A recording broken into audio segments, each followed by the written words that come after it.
एक कपड़े का व्यापारी सोना बेचने निकले, कितना बेच लेगा?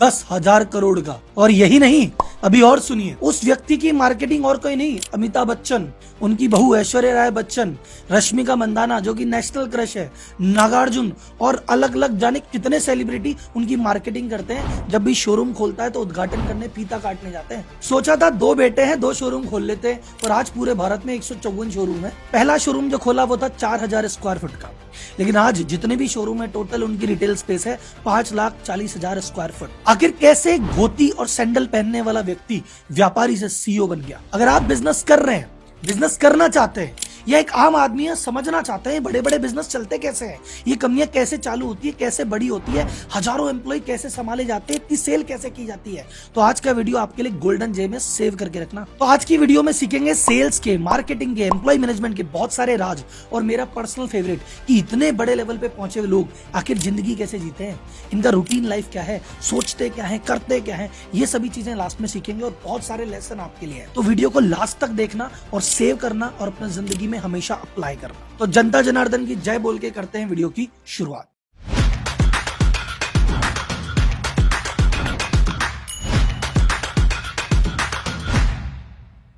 कल्याण ज्वेलर की शुरुआत होती है 1993 में त्रिशूर केरला में, जो कि इंडिया की गोल्ड कैपिटल है। तो आखिर इनको ज्वेलरी बिजनेस खोलने का आइडिया कहां से आया? क्या पुश्तैनी व्यापार यही था? नहीं साहब, ये तो कपड़े के व्यापारी थे। इनके पिताजी का कपड़े का बहुत शानदार काम था, 5 दुकानें थी इनकी। इन्होंने कहा यार मेरे 5 बेटे हैं, 5 ही दुकान खोलेंगे, 5 में बांट देंगे। और ऐसे करके टीएस कल्याण रमन के हिस्से में कपड़े की दुकान आई, और मस्त दुकान चला रहे थे, खुश थे। इनकी दुकान पे ज्यादातर शॉपिंग करने जो कस्टमर आते थे वो शादी की शॉपिंग करने आते थे, और इनके व्यवहार से, इनके डिजाइन से, सब चीजों से प्रसन्न थे। तो बोले भाई साहब यार हम आते हैं ना, तो हमको कपड़े की तो आप व्यवस्था कर देते हो, ज्वेलरी के लिए हम बहुत परेशान होते हैं, बहुत दुख है, बहुत दुख है। भाई साहब आप कुछ क्यों नहीं करते? भाई साहब आप कुछ क्यों नहीं करते? अब भाई साहब ने कहा यार भाई साहब मेरी कपड़े की दुकान है, अब मैं सोच रहा हूं कि इसको थोड़ा एक्सपेंड करूं, लेकिन त्रिशूर शहर में भी ये 4 दुकान कपड़े की और है, और मेरे ही भाइयों की है। अगर इसी फील्ड में एक्सपेंड किया तो भाई लोग नाराज हो जाएंगे, तो एक्सपेंड नहीं कर सकते। तो बोले क्या करें, कुछ और काम करते हैं। अब ग्राहक कह ही रहे हैं ज्वेलरी ज्वेलरी ज्वेलरी, चलो तो ज्वेलरी शोरूम खोल के देखते हैं। तो जब सोच ली भैया ज्वेलरी की दुकान खोलनी है तो रिसर्च करनी जरूरी थी। तो कोच्चि गए, कोट्टेयम गए, तिरुवनंतपुरम गए, उसके बाद त्रिशूर मार्केट को तो जानते ही थे। तो ने 2-4 चीजें नोटिस की कि एक तो यार ज्वेलरी के शोरूम बड़े छोटे छोटे हैं, 250 स्क्वायर फुट, 500, 600, इससे ज्यादा बड़ा कोई शोरूम ही नहीं है। दूसरी चीज इन्होंने देखी कि यार वेरायटी नहीं रखते, जाके 4 डिजाइन पड़ा है, 4 डिजाइन में से कोई सा भी डिजाइन पसंद कर लो, ऑर्डर लिखवा दो, फिर वो बना के 7 दिन बाद, 10 दिन बाद पहुंचाएंगे, रेडीमेड नहीं मिलता माल। तीसरा, कोई ट्रांसपेरेंसी नहीं है, आपको जो गोल्ड बोल दिया वो मिलावटी है, प्योर है, उसकी कोई गारंटी नहीं। चौथा, उस पर कोई प्राइस लिखा हुआ नहीं है। एक ही सेट का एक ज्वेलर 10 लाख बोल सकता है, दूसरा 11 बोल सकता है, कोई 9 ही बोल सकता है, तो कोई सिमिलरिटी नहीं है। तब इन्होंने कहा अगर मेरे को ज्वेलरी का शोरूम खोलना है और अगर उसमें सक्सेसफुल होना है, कुछ हटके और अलग करना पड़ेगा। तो उन्होंने उस समय 1993 में त्रिशूर शहर का सबसे बड़ा ज्वेलरी शोरूम खोला, 4,000 स्क्वायर फुट का। अब इनकी मेंटेलिटी कपड़े वाली थी कि ग्राहक आता है, कपड़े देखता है 5 और कपड़ा वहीं लेके जाता है, पेमेंट करके जाता है। तो इन्होंने कहा अपन ज्वेलरी में भी मैं तो वही सिस्टम रखूंगा। तो मेरे ज्वेलरी का ऐसा नहीं कि 4 डिजाइन पड़ी है, तुम देख जाओ और पसंद कर जाओ, ऑर्डर लिखा जाओ, मैं तो बनी बनाई ज्वेलरी रखूंगा। तो ये करने वाले भी पहले ही हुए। फिर इसके बाद उन्होंने नई चीज की कि भैया जो भी ज्वेलरी थी उसके साथ उसका प्राइस टैग लगा दूंगा, ताकि बार्गेन नहीं, भैया प्राइस टैग इस पे लगा हुआ है, ये 8 लाख का है तो 8 लाख का है, इसमें ऐसा नहीं कि शक्ल देख के तिलक लगा दिया। और शानदार शोरूम बनाया, बकायदा उसमें एसी लगाया, जो कि पहली बार में बड़ी बात थी, एसी शोरूम में।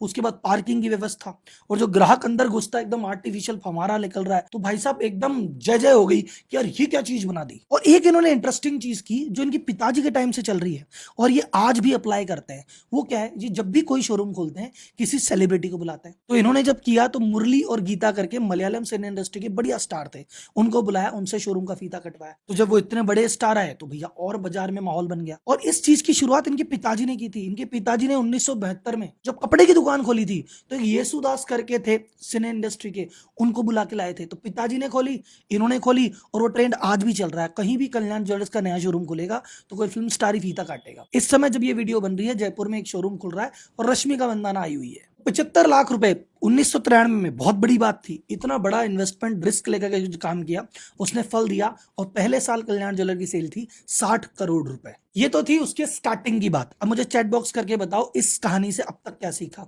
जो मैं लर्निंग दिखाना चाहता हूं, जब कुछ भी नया काम करो सबसे पहले रिसर्च करनी है। ऐसा ही नहीं मुंह उठा के जिया जी बोले, साड़ू जी बोले, पलाना बोले, ढीमका बोले, इसने कहा उसने कहा, खोल दिया, नहीं।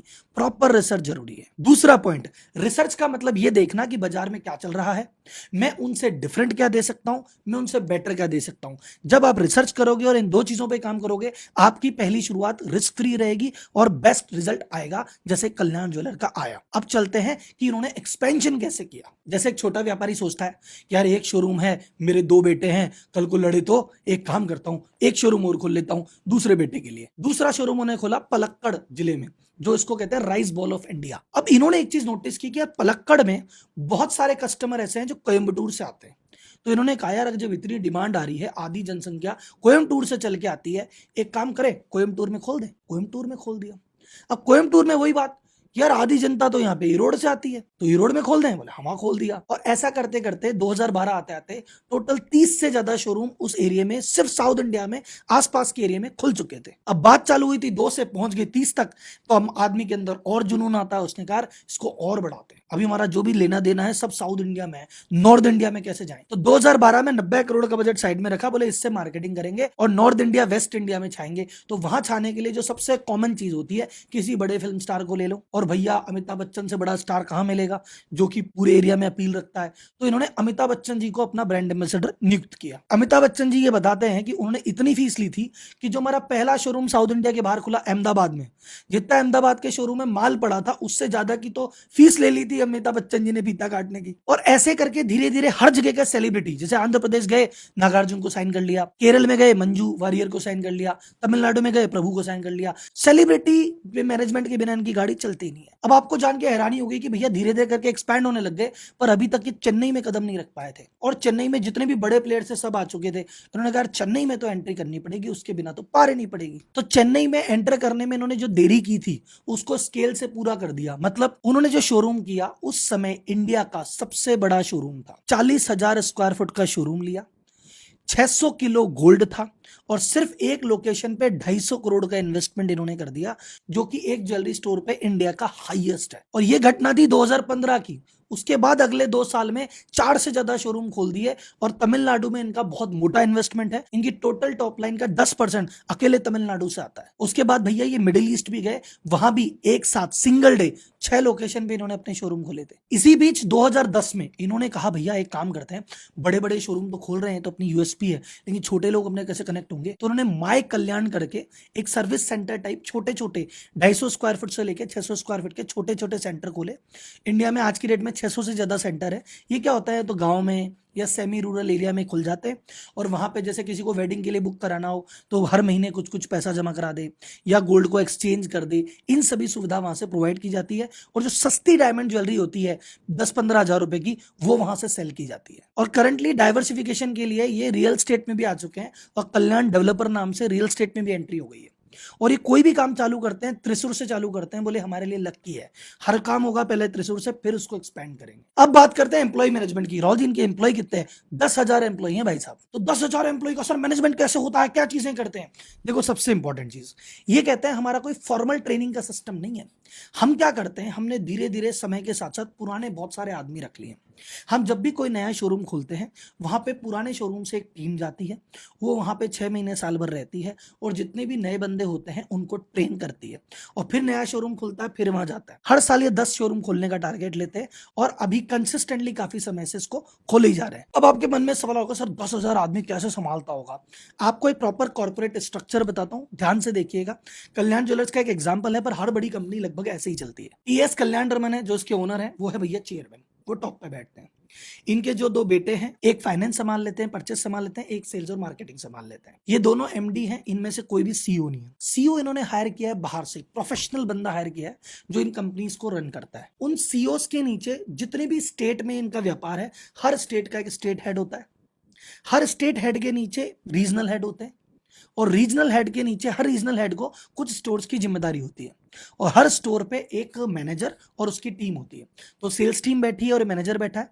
ये मैनेजर रिपोर्ट करता है रीजनल को, रीजनल सपोर्ट करता है स्टेट को, स्टेट रिपोर्ट करता है सीईओ को, और सीईओ रिपोर्ट करता है इनकी फैमिली को। कोई भी बड़ा बिजनेस हो इसी स्ट्रक्चर में वर्क करता है। आप सोचो हर आदमी से मैं ही बात करूं, गल्ले पे मैं ही बैठूं, ये पॉसिबल नहीं है भाई साहब। इन्होंने एक चीज बात कही कि भैया एक शोरूम चलाना है तो हम हमारे हिसाब से चला लेंगे, वर्बली चला लेंगे, लेकिन जब शोरूम 2 हो जाएंगे, 5 हो जाएंगे, 10 हो जाएंगे, बिना प्रोफेशनल मैनेजमेंट के काम नहीं चलता। सिस्टम बनाने पड़ेंगे, प्रोसेस बनानी पड़ेगी, बाहर के प्रोफेशनल्स लेके आने पड़ेंगे, तब जाके बात बनेगी। तो जो परिवार ये समझ लेता है कि भाई मैं, मेरा बेटा, मेरा भतीजा, मेरा भांजा ही से काम नहीं होगा भैया, बाहर के आदमी लगेंगे, तो उसका बिजनेस बढ़ जाता है। और जो सोचता है हम हमारे में रहेंगे, भैया जिंदगी भर बैठे रहो, 3 पीढ़ी बैठे रहो, 7 पीढ़ी बैठे रहो। अब इतने बड़े ग्रुप का संचालन कैसे होता है? हर सैटरडे मीटिंग होती है जिसमें सारे रीजनल हेड बैठ के अपनी अपनी रिपोर्ट देते हैं, और ये जो मेन मालिक सीईओ के साथ और अपने टीम के साथ बैठता है और समझता है भैया क्या चल रहा है। उसके अलावा इन्होंने डिसाइड कर रखा है शोरूम को एक बार साल में जरूर विजिट करते हैं, वहां के एम्प्लॉय से बात करते हैं, ताकि उनको लगे कि हाँ भैया हमारा मालिक हमारे साथ है। कोई प्रॉब्लम होती है तो सुनते हैं, समझते हैं, उसको सॉल्व करते हैं, और मोमेंटम देखते हैं कि कहाँ क्या चल रहा है, कहाँ क्या नहीं चल रहा। 154 शोरूम और एक आदमी उसके 2 बेटे कैसे संभालते होंगे? सर जी, इंसान के बस की तो बात नहीं है। तो जहां इंसान के बस की बात नहीं, वहां कौन आता है? सॉफ्टवेयर, एक सिस्टम, टेक्नोलॉजी।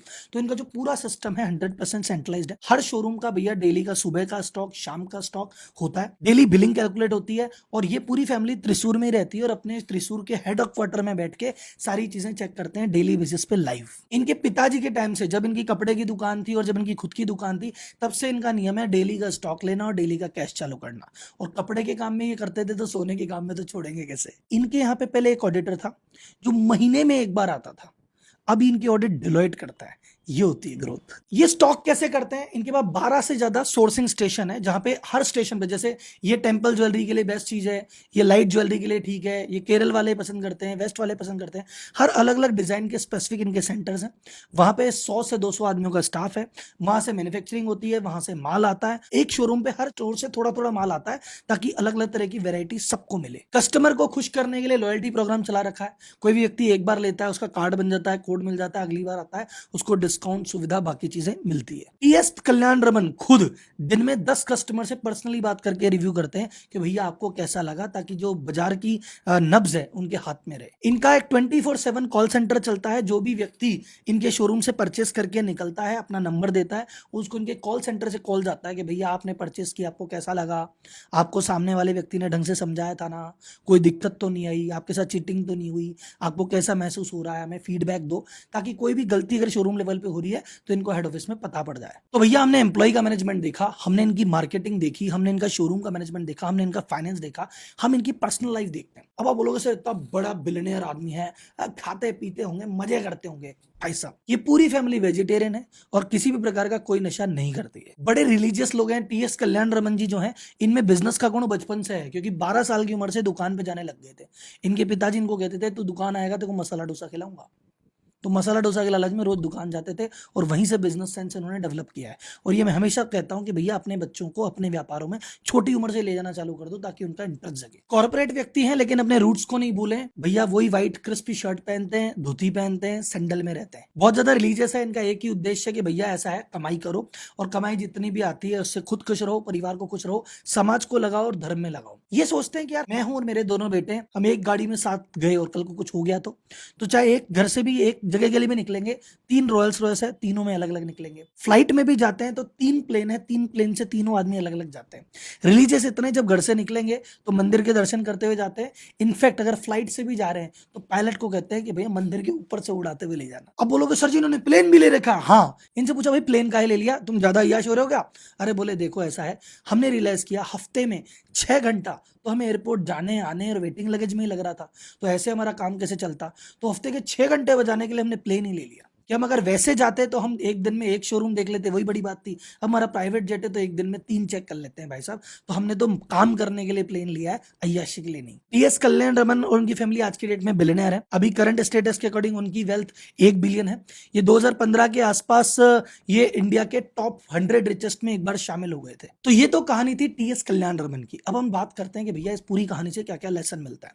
तो पहला लेसन आपको बता देता है, बिना रिसर्च कुछ नहीं करना। दूसरा लेसन बताया बच्चों को, भैया कम उम्र से अगर आप चाहते हो कि व्यापार में आए, कम उम्र से ही उनको इन्वॉल्व कर लेना। एक लेसन ये है भाई साहब कि भैया आपका एम्प्लॉय ही आपका सब कुछ है, आपकी जो कोर टीम है वही आपको बनाती है। आप फैमिली में, काम धंधे में भाई भौजाई के भरोसे मत रहो, आपको प्रोफेशनल मैनेजमेंट लेना पड़ेगा। आप वर्बली नहीं चल सकते, आपको सिस्टम काम में लेना पड़ेगा। चाहे बिजनेस ज्वेलरी का हो, चाहे कपड़े का, चाहे लोहे का। भाई साहब डेली स्टॉक की अकाउंटिंग और डेली पैसे की अकाउंटिंग मस्ट है। अगर आप लो कॉस्ट रखेंगे, कस्टमर की सेवा करेंगे, कस्टमर की हेल्प करेंगे, तो बिजनेस कोई सा भी हो, किसी ने भी चालू किया हो, कभी भी चालू किया हो, सक्सेस उसमें निश्चित है।